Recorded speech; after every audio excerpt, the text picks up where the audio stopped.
Exodus 34. God spoke to Moses. Cut out 2 tablets of stone, just like the originals, and engrave on them the words that were on the original tablets that you smashed. Be ready in the morning to climb Mount Sinai and get set to meet me on top of the mountain. Not a soul is to go with you. The whole mountain must be clear of people, even animals. Not even sheep or oxen can be grazing in front of the mountain.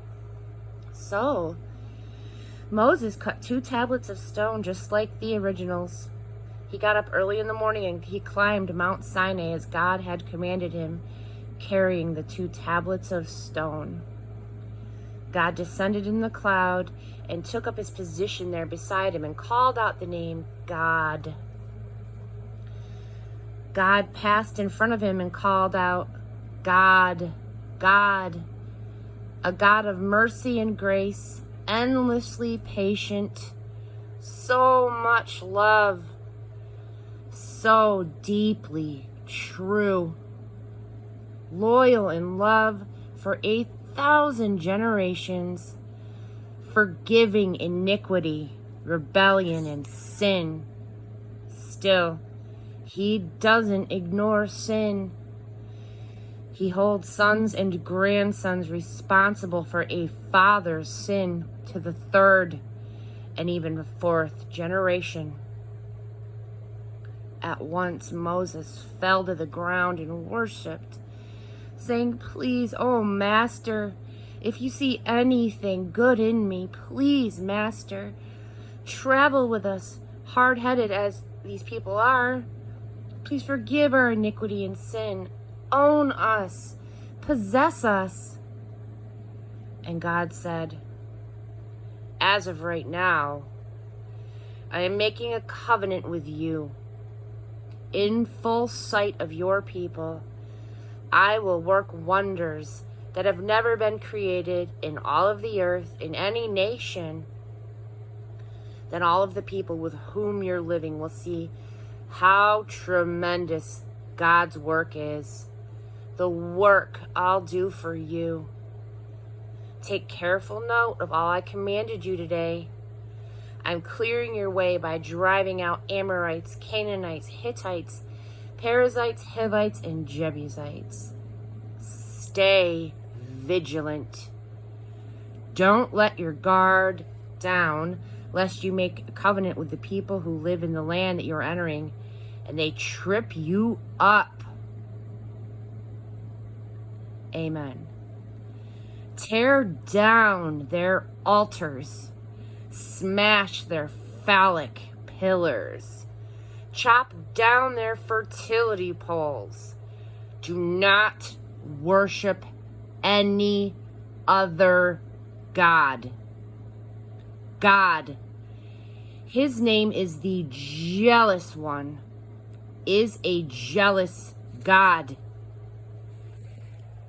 Be careful that you do not make a covenant with the people who live in the land and take up with their sex and religion life. Join them in their meals at their altars, or marry your sons to their women who take up with any convenient god or goddess that will get your sons to do the same thing. Do not make molten gods for yourself. Keep the feast of unraised bread. Eat only unraised bread for 7 days in the month of Abib. It was in the month of Abib that you came out of Egypt. Every firstborn from the womb is mine. All the males of your herds, your firstborn oxen and sheep. Redeem your firstborn donkey with a lamb. If you don't redeem it, you must break its neck. Redeem each of your firstborn sons. No one is to show up in my presence empty-handed. Work 6 days and rest the 7th. Stop working even during plowing and harvesting.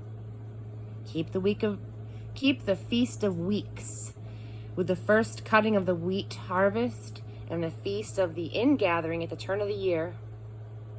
All of your men are to appear before the Master, the God of Israel, 3 times a year. You won't have to worry about your land when you appear before your God there 3 times a year, because I will drive out the nations before you and give you plenty of land.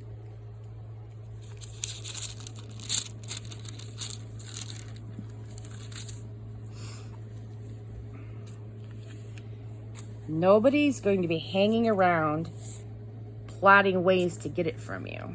Don't mix the blood of my sacrifices with anything fermented. Don't leave leftovers from the Passover feast until morning.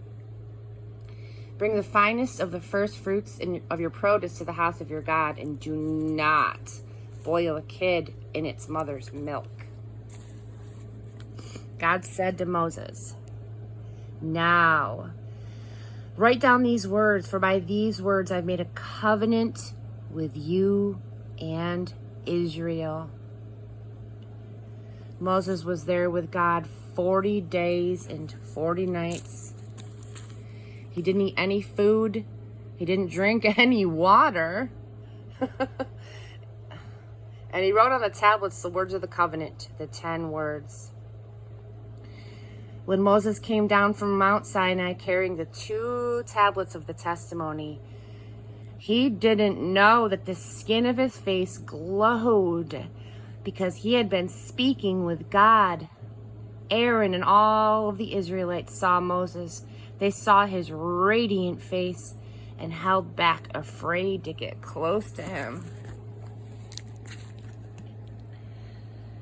Moses called out to them. Aaron and the leaders in the community came back, and Moses talked with them. Later, all of the Israelites came up to him, and he passed on the commands, everything that God had told him on Mount Sinai.